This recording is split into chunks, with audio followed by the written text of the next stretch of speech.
Welcome back for part 3. So we just downloaded all of our Japanese recipe keywords into a text or a CSV file onto our desktop.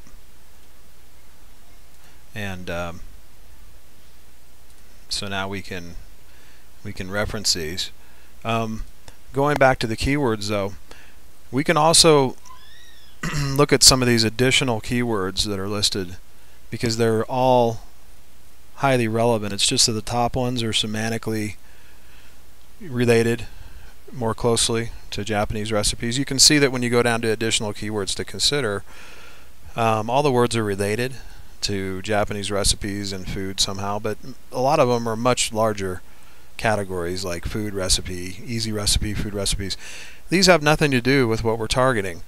So yeah, we could use these words from time to time when we're writing our articles, but we don't need to focus on them. We don't want to go larger than our market. We really want to keep our market from Japanese recipes down. Even Japanese food is a much bigger target than Japanese recipes. So,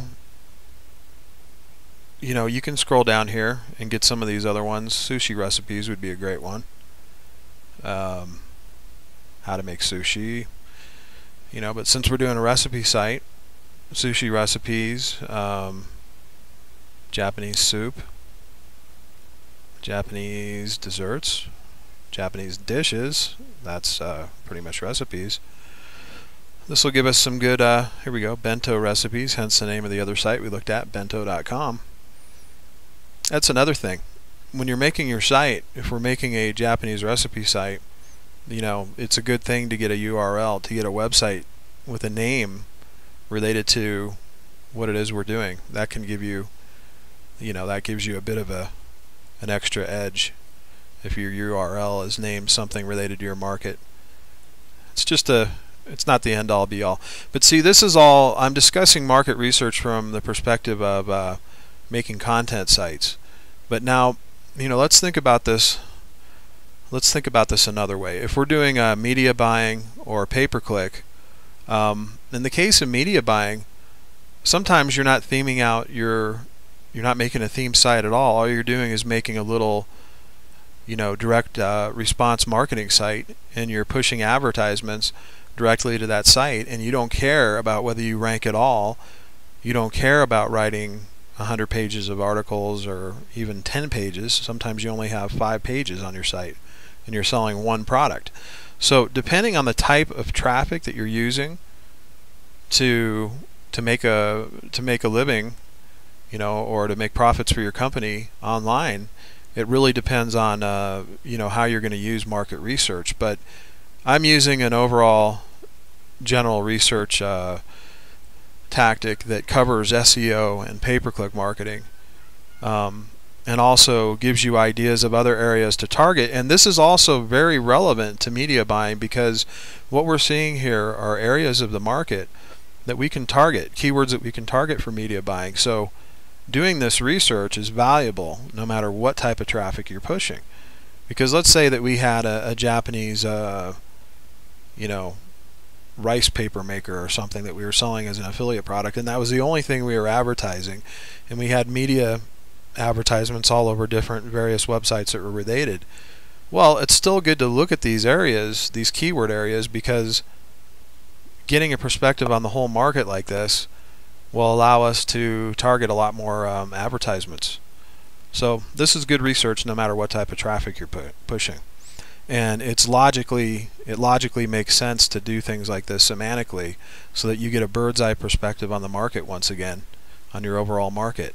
It's not just about keyword research, it's about breaking down your entire market. Marketing research. So now we have all these keywords for Japanese recipes. We can even go through individually one by one and add some of these, like I said, other additional relevant keywords to consider.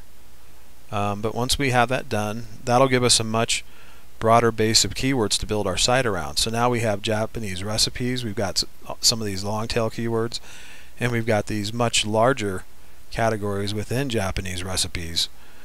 So now it's time to pick and choose what you're going to use for your market. Are you an existing business that sells something related to Japanese recipes? If so, you're going to want to take a look at these keywords in these market areas and decide what makes sense for your unique business model.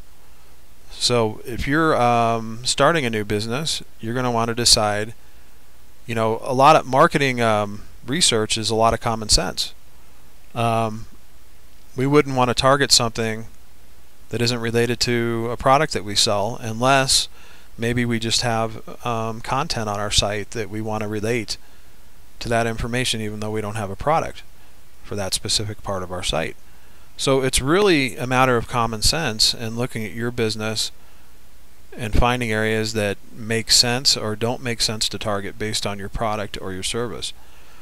And then, uncovering new areas that you've never thought about within your market or tangent to your market. So I'll show you how to some other tools that we can use to kind of uncover some much broader areas. But one way you can go broader to see other areas around Japanese recipes that you might be missing out on is you can go and take these keywords individually and put them back into this tool, either one of these tools, and find what's related. Like bento recipes is a smaller area, but maybe you'd want to go up to like Japanese foods. Japanese food is even larger. Let's do like maybe you'd want to go back into the search-based keyword tool and type in Japanese food.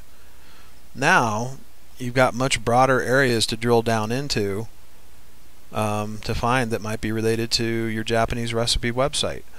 And these are going to be larger. You have to pay attention to whether they're larger markets than what it is that your product is targeting.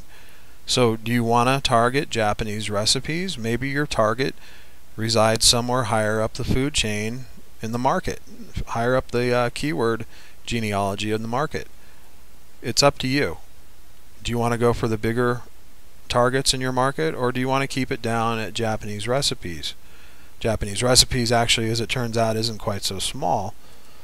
But the whole point I'm making here is common sense based on your business model and your unique selling proposition and your products and your services.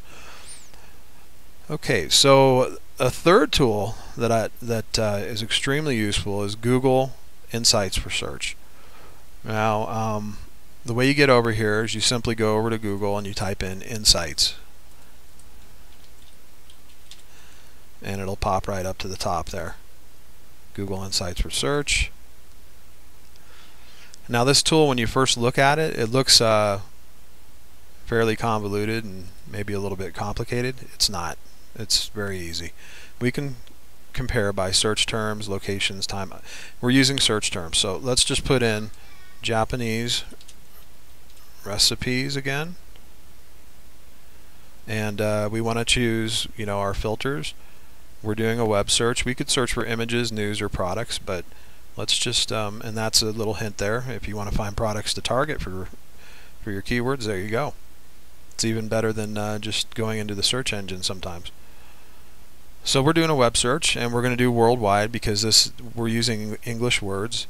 So people are typing in Japanese recipes, they're using English. Doesn't matter in this case to target English only or the US only. But you have to decide that too. Are you targeting US only? Is that where your customer base resides only? Then target that. So we can go all the way back to 2004 to see what the trends have been. Let's just look at, I like to look at the last 12 months to get an idea. And then we can also narrow it down by category. If you have a reason for doing that, I don't particularly see a reason to do that. So let's just do a search on Japanese recipes, and I'm going to continue how to use this tool here. I'm going to have to shut this off again. But here we are, and you can see the trends in Japanese recipes have been pretty steady. We can see who searches for this the most. Philippines. Philippines has a high interest. Singapore, Australia, New Zealand. United States is actually 5th. So we've got some Asian countries there that are doing a lot of searches on Japanese recipes, and it'll show you by the color who searches the most. The darker blue ones search more, or comprise more of the overall traffic. Let's continue this in the next video. I'm going to show you the real gold at the bottom of this, and just a minute. Thanks for joining me.